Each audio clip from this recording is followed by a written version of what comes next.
everyone, it's Silva and today we are talking backpacks. I've completed 2 lashes of the Appalachian Trail. In 2021, I hiked from Springer Mountain to Peters Mountain Trailhead, a total of 657 miles using my HMG Junction 2400.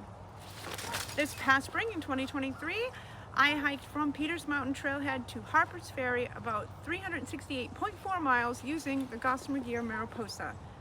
Now, it's that time of year where everybody's thinking about through hiking and section hiking in 2024, and if you're looking for a backpack, I thought it would be a good time to compare different backpacks that I've used.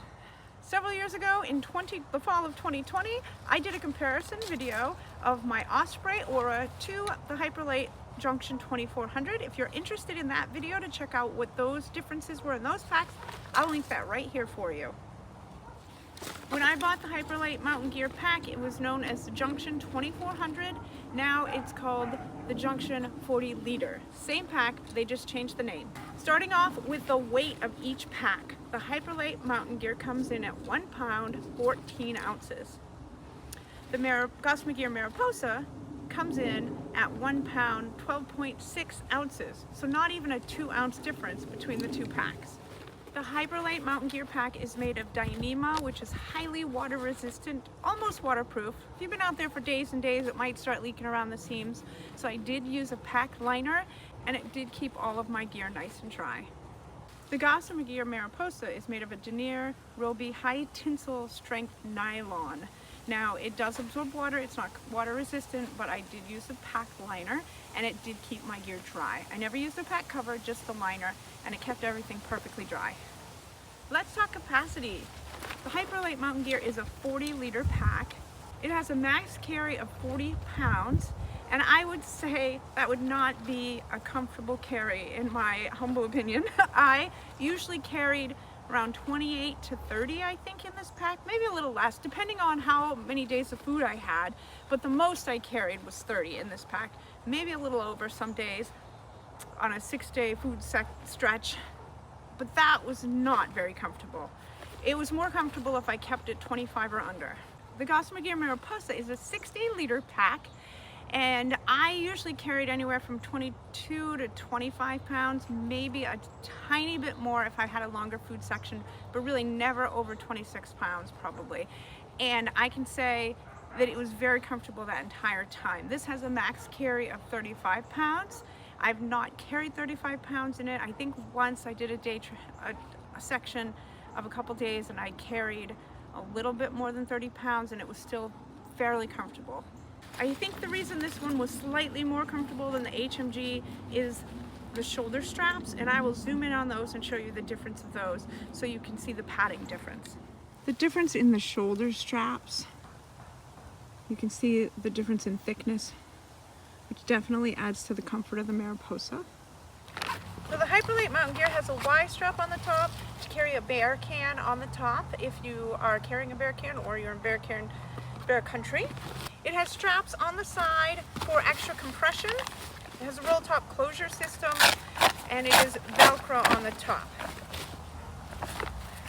For pockets, it has one big pocket in the front, 2 very large side pockets, and hip belt pockets. Alright, so this is what the big mesh pocket on this one looks like closer up. And then we have the side pockets and the hip belt pockets. The Gossamer Gear has an over-the-top closure with compression straps on the front and another buckle here. The difference in the two, as you can see here, but there are 40 compared to 60 liters, so that's why this one is taller. It has the very front stretchy mesh pocket. This side has 2 small pockets, and the other side has 1 large pocket. And this one also has hip belt pockets. Now the Gossamer Gear pockets, again, have the big mesh one on the front. It has the 2 smaller side pockets on each side. The hip belt pockets, the big one on the other side that I usually carry, I tend if it's wet or I different larger things, my umbrella. This one also has a pocket here on the top. Now, this one has a place for trekking poles if you want to tie those on the outside, and an ice axe. This also has the ice axe handle, and I added, Matt actually did it for me, added these outside bungee cords with the closures for trekking poles. Right, so this pack is empty right now, so the fit is not perfect. But I do want to show you, it does fit right up against your back, so there's no real airflow on this one to keep your back cool. It does get nice and sweaty when you're hiking and it's hot. But other than that, it is very comfortable on your back, and the way it sits on my hips was very comfortable.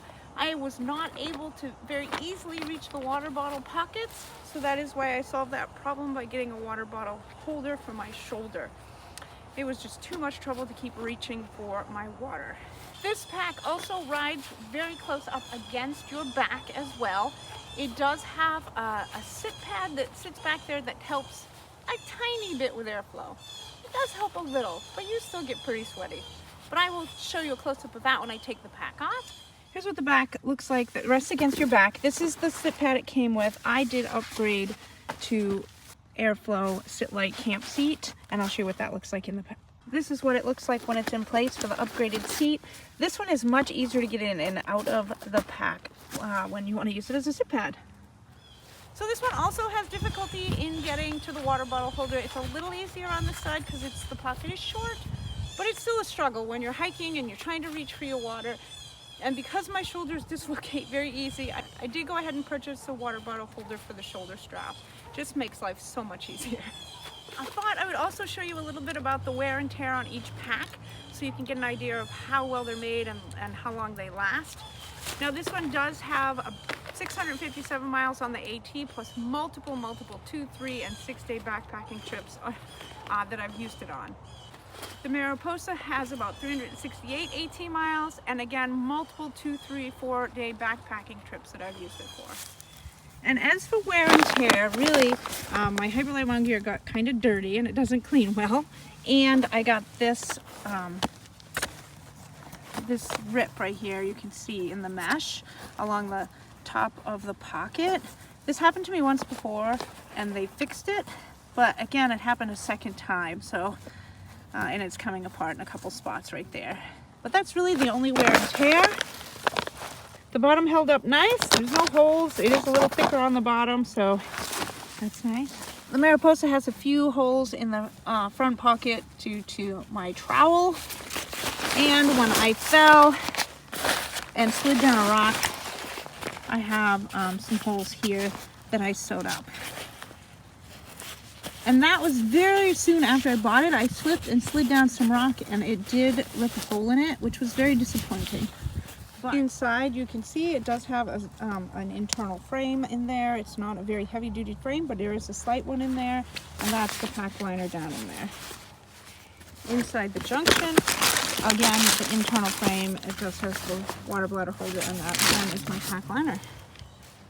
As far as colors go, this one comes in white and black, and the Mariposa comes in this gray and green. I'll try and post a picture of the different colors here so you can see what those look like. Sorry for the dogs barking in the neighborhood. I think there is a dog on every single house on every street around here. Both backpacks also have a space for water bladder inside the pack. Now, for what you've been waiting for, I'm sure, is the price point. Now, both of these are on the expensive side. I'm sure there are more expensive packs, and I'm sure there are cheaper packs. But I do believe that two of the most important pieces of hiking gear are your backpack and your shoes. Yes, I know we have the big three, and those things are important as well. I do agree, the tent, sleeping system, that's all very important. But your shoes on your feet are carrying you all those miles, and they are very important, and the pack that you carry on your back needs to be comfortable, and I think those two things are worth the investment. So, the price point. The HMG currently sells for $349 for the Junction. They do sometimes have sales, not very often, but I did get mine on sale when I bought mine at the time. The Mariposa sells for regularly for $285. It is on sale this week. I'm going to try and get this video posted this week for $199.50. So that's quite a savings on this pack. Which backpack will I be using when I do my next lash of the AT? Well, that's going to be the Mariposa because I do find it slightly more comfortable. Not enough to get rid of this one. I still love this pack as well, and I'm sure I will use it again. But I just found this one a little more comfortable on longer food carries. If you have any questions of things that I didn't cover, please feel free to put the questions in the comments below, and I will definitely get back to those and answer those for you. I hope if you're considering either of these backpacks, that really helped. Again, I love both of these backpacks. This one is just, for me, a slight bit more comfortable. I hope you guys are all having a fantastic week. Get out there and hike, and I'll see you in the next video.